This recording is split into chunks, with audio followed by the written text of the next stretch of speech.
नमस्कार दोस्तों, गीता के मनोविज्ञान में आपका स्वागत है। आज हम गीता के छठे अध्याय का मनोवैज्ञानिक अध्ययन करेंगे। गीता का छठा अध्याय आत्म संयम योग के नाम से जाना जाता है। भगवान कहते हैं, जो पुरुष कर्म फल का आश्रय न लेकर करने योग्य कर्म करता है वह सन्यासी तथा योगी है, और केवल अग्नि का त्याग करने वाला सन्यासी नहीं है तथा केवल क्रियाओं का त्याग करने वाला योगी नहीं है। अर्थात कर्म फल का त्याग का अर्थ है कि ये न सोचा जाए कि किए गए कार्य का परिणाम क्या होगा। सिर्फ कार्य करे जो परिस्थिति के अनुकूल हो।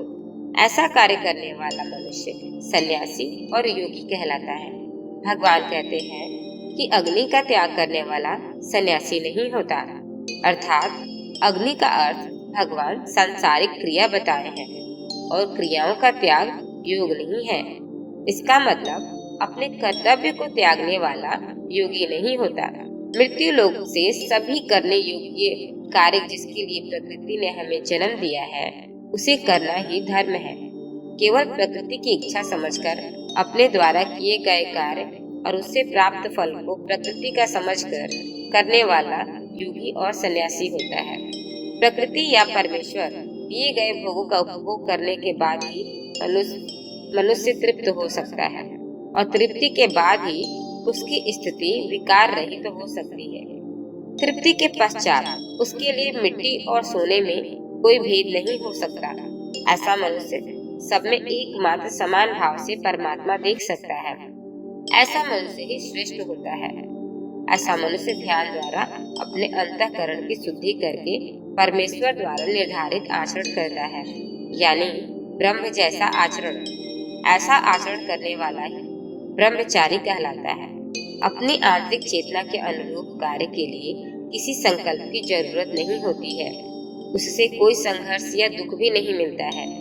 लेकिन जिसके लिए हम आंतरिक रूप से तैयार नहीं, अगर वो कार्य करते हैं तो हमें दुख और संघर्षों का सामना करना पड़ता है। आगे भगवान कहते हैं कि क्रम से अभ्यास करता हुआ उपरति को प्राप्त होता है तथा धैर्य युक्त बुद्धि के द्वारा मन को परमात्मा में स्थित करके परमात्मा के सिवा और कुछ भी चिंतन न करे। अर्थात अपने विकास के लिए हम प्रकृति पर भरोसा करके खुद को थोड़ा थोड़ा बेहतर बनाते रहना ही हम सबको सफलता दे सकता है। खुद को बेहतर बनाना हमारी प्रकृति है। जो हमारी प्रकृति के अनुरूप कार्य न हो, जिसके लिए हमारा अंतर्मन अनुकूल न हो, ऐसे कार्यों का त्याग और परमेश्वर पर यकीन करते हुए आगे बढ़ने वाला मनुष्य अंततः सफलता प्राप्त कर सकता है। इस प्रकार आगे बढ़ने वाला मनुष्य परमात्मा का ही कार्य करता है। हमारे दैनिक जीवन में बहुत से संघर्ष और सफलताएं होती है, जिसका एकमात्र कारण है कि हम अपनी प्रकृति के अनुरूप कार्य नहीं कर पाते हैं और अपनी योग्यता का भरपूर फायदा भी नहीं उठा पाते हैं, जिसके कारण हम स्वयं भी असंतुष्ट रहते हैं और दूसरों को भी संतुष्टि नहीं मिल पाती है। भगवान अर्जुन को समझाने की कोशिश कर रहे हैं कि युद्ध ही उसकी प्रकृति है, लेकिन डर के कारण अर्जुन अपने प्रकृति के विरुद्ध जाकर खुद के लिए अपयश और दुख लाने का कारण बन सकता है।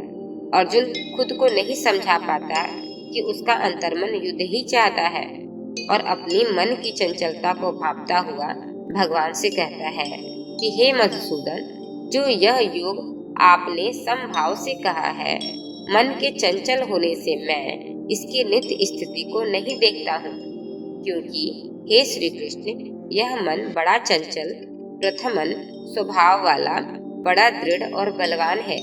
इसलिए उसका वश में करना मैं वायु को रोकने की भांति अत्यंत दुष्कर मानता हूँ।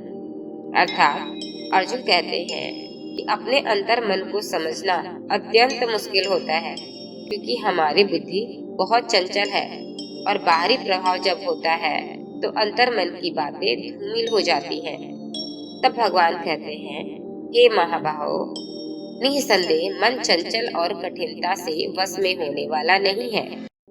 तब भगवान कहते हैं, हे महाभावो, निसंदेह मन चंचल और कठिनता से वश में होने वाला है, परंतु हे कुंती पुत्र अर्जुन, यह अभ्यास और वैराग्य से वश में होता है।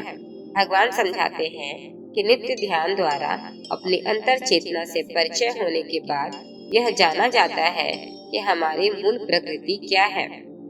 तब अर्जुन का एक प्रश्न फिर आता है कि हे श्री कृष्ण, जो योग में श्रद्धा रखने वाला है किंतु संयमी नहीं है, इस कारण जिसका मन अंत काल में योग से विचलित हो गया, ऐसा साधक योग की सिद्धि को अर्थात भगवत साक्षात्कार को न प्राप्त होकर किस गति को प्राप्त होता है।